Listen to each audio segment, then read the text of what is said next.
జ్యోతి, water గానీ coffee గానీ పోనీ స్నాక్స్ ఏమైనా కావాలా? ఇప్పుడేమొద్దు దొరబాబు. సరే, మనం ఇక్కడ 4 రోజులు ఉండాలి. బట్టలు అవి కబోర్డ్లో సర్దు. నేను అమ్మకి ఫోన్ చేసి మనం క్షేమంగా రీచ్ అయ్యామని చెప్పొస్తాను. అలాగే.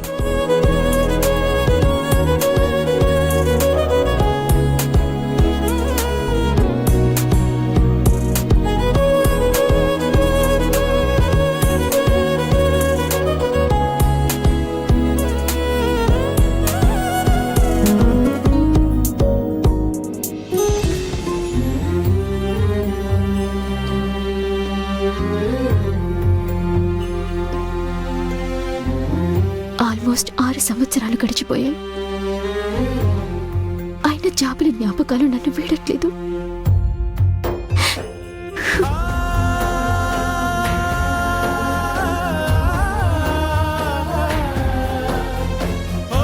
జ్యోతి, ఏం చేస్తున్నావు? ఏం లేదు బాబు. చూడు జ్యోతి, మనకొచ్చిన కష్టం, జరిగిన నష్టం ఎవ్వరూ పూడ్చలేంది. సంవత్సరాలు గడిచిపోయినా అదే బాధని గుండెల్లో మోస్తూ కాలం గడపడం కరెక్ట్ కాదు. నేను నిన్నిక్కడికి తీసుకొచ్చింది ఆ బాధని మర్చిపోవడానికి, ఆ జ్ఞాపకాల్ని వదిలేయడానికి. నిన్నిలా 4 గోడల మధ్యనే ఉంచితే మూడీగా ఉంటావు. త్వరగా రెడీ అవ్వు, బయటికి వెళ్దాం. ఉన్న 4 రోజులు రకరకాల ప్లేసెస్ తిరుగుదాం. అలాగే.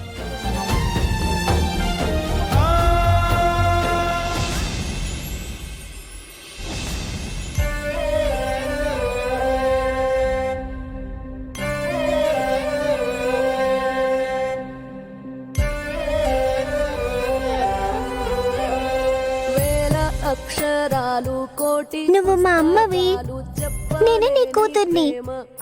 నువ్వెప్పుడొస్తావా అని నీకోసం ఎదురు చూస్తున్నానమ్మా.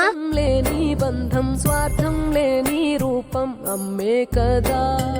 ఎంత నిండుగా నీడనిచ్చిన. నీతో చాలా చెప్పాలనుంది.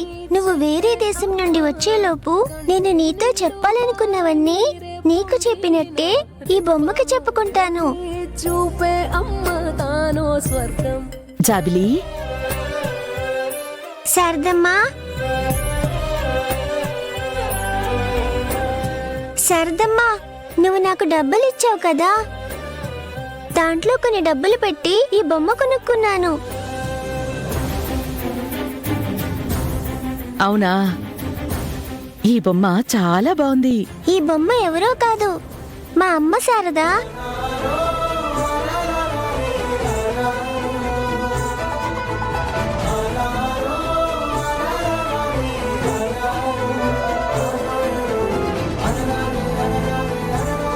మీరు మీ పిల్లలకి ఎలా దూరం అయ్యారో జ్యోతి కూడా తనకి పుట్టబోయే బిడ్డకి దూరం అవుతుంది.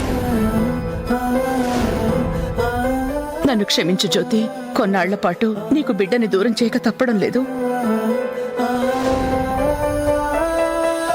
తొందరలో మీ అమ్మ వస్తుంది కదా జాబిలమ్మా. మళ్ళీ ఈ బొమ్మలో మీ అమ్మని ఎందుకు చూసుకుంటున్నావు? అంటే మా అమ్మ రావడానికి ఇంకా 29 రోజులుంది కదా మామయ్య. అప్పటిదాకా మా అమ్మతో ఏం మాట్లాడాలనిపించినా ఈ బొమ్మతోనే మాట్లాడతాను. ఏం చెప్పాలనిపించినా ఈ బొమ్మతోనే చెప్తాను. అవును శారదమ్మా, నేను పుట్టగానే మా అమ్మ నాన్న వేరే దేశానికి వెళ్ళిపోయారు కదా, మరి వాళ్ళు వచ్చాక నన్ను గుర్తుపడతారా?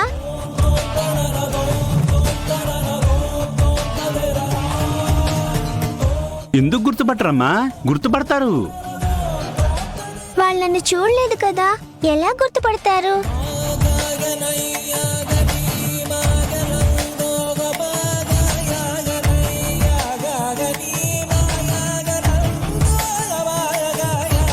తల్లి బిడ్డల బంధం దేవుడు సృష్టించిన గొప్ప బంధం. ఏ తల్లిదండ్రికైనా సరే చాలా రోజుల తర్వాత బిడ్డను చూసిన తర్వాత స్పర్శ తగలగానే తమ బిడ్డని గుర్తుపట్టేస్తారు. అలాగే మీ అమ్మ కూడా నిన్ను తన చేత్తో ముట్టుకోగానే నువ్వే తన కూతురువని గుర్తుపట్టేస్తుంది. నిజంగానే శారదా? అవును తల్లి. నేను వెళ్ళి ఈ బొమ్మని జాగ్రత్తగా దాచిపెట్టుకుంటాను. పాపం జాబిల్లి తల్లిదండ్రులు ఎప్పుడెప్పుడు వస్తారా అని పరితపించిపోతుందక్కా.